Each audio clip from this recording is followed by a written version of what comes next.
আসসালামু আলাইকুম।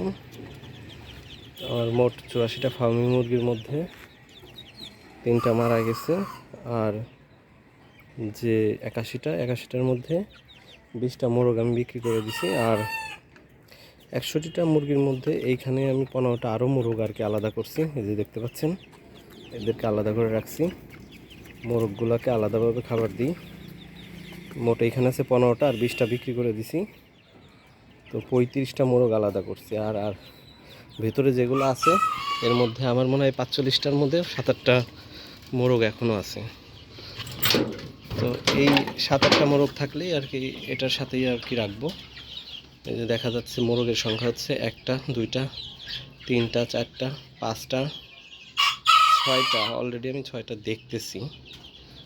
তো এইখানে এই যে দেখতে পাচ্ছেন যে এখানে 2টা, ওই একটা 3টা ওই উপরে একটা 4টা 5টা 6টা 7টা দেখতেছি আমি। অলরেডি 7টা মোরগ অলরেডি এখানে দেখতেছি। মানে 7টা যদি মোরগ হয় তাহলে 39টা হচ্ছে মুরগি। এখন আমার মনে হচ্ছে যে 39টা মুরগি হবে না, হয়তো বা আরও 2-1টা বের হইতে পারে মোরগ, কারণ ফার্মি মুরগির এটা বোঝা আসলে একটু দুরূহ ব্যাপার। তো আপাতত দৃষ্টিতে আমি এখানে যে 7টা দেখতেছি, তো 7টা মোটামুটি থাক। 7টার ভিতরে 7টা থাকা যথেষ্ট। 7টা থাকলে হয়তো বা 1-2টা মারা গেলে সেটা যাতে পরবর্তীতে কাজে লাগাইতে পারি। তো এই হচ্ছে আজকের অবস্থা। আজকে আমার সম্ভবত হচ্ছে 49 বা 50 দিন হইলো আর কি, একটু আর কি গোলায় যায়। তো যাই হোক 49 বা 50 দিন, মানে এটা আমার হিসাব আছে।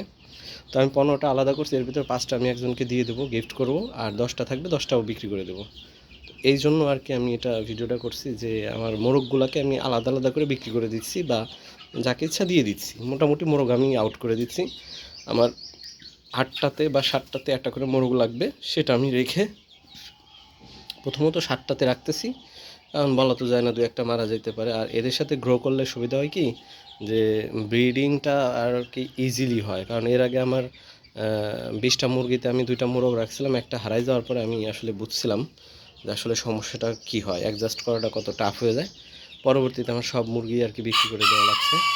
এই যে দেখতে পাচ্ছেন ওরা অলরেডি মানে বাঘ দিচ্ছে, মানে ডাকতেছে। 49 বা 50 দিনেই যদি এই অবস্থা হয়, মোটামুটি যাদের একটু গ্রোথ ভালো তাদেরকেই রাখতেছি। আর 2-1টা আর কি যেগুলো ছোটো সেগুলো আসলে ধরতে পারতেছি না, আর মানে ধরাও যাচ্ছে না, প্লাস হচ্ছে বোঝাও যাচ্ছে না। তো আর কি এই যে দেখতে পাচ্ছেন কত সুন্দর একটা মোরগ রাখছি, এই যে এটা ব্রিডিংয়ের জন্য। তারপর হচ্ছে এই যে এইখানে আছে এই যে একটা, আর এই একটা, এরকম আর কি মানে 4-5টা মোটামুটি ভালো মানের হইলেই হবে। তো যাই হোক, সবাই আমার জন্য দোয়া করবেন। তো আজকে আর কি একটু সকাল সকাল আসছি, জুম্মার দিন, এই জন্য আর কি যে ভিডিওটা আপলোড করব দেখানোর জন্য যে আমি 15টা মোরগ আলাদা করছি। তো ওইটাই, ওই আলাদাদের জন্য, ওদের জন্য আমি মাঝে মধ্যে একটু ভাত দিব, যার কারণে ওদেরকে আলাদা করছি, যাতে ওরা এক্সট্রা একটু হাবিজাবি খাইলে আমার যাতে কোনো সমস্যা নয়। আর এইগুলোকে রাখতেছি একদম প্রপার ওয়েতে, যেন এদের থেকে আমি যেন সেই প্রোডাকশনটা পাই, যেটা আমি আসলে এদেরকে যে জন্য নিয়ে আসছি, মূলত ডিম ফোটানো, ডিমের জন্য। তো এদের থেকে যেন সেই ডিমের প্রোডাকশনটা ঠিকমতো আসে। তো সবাই আমার জন্য দোয়া করবেন, ভালো থাকবেন, আল্লাহ হাফিজ।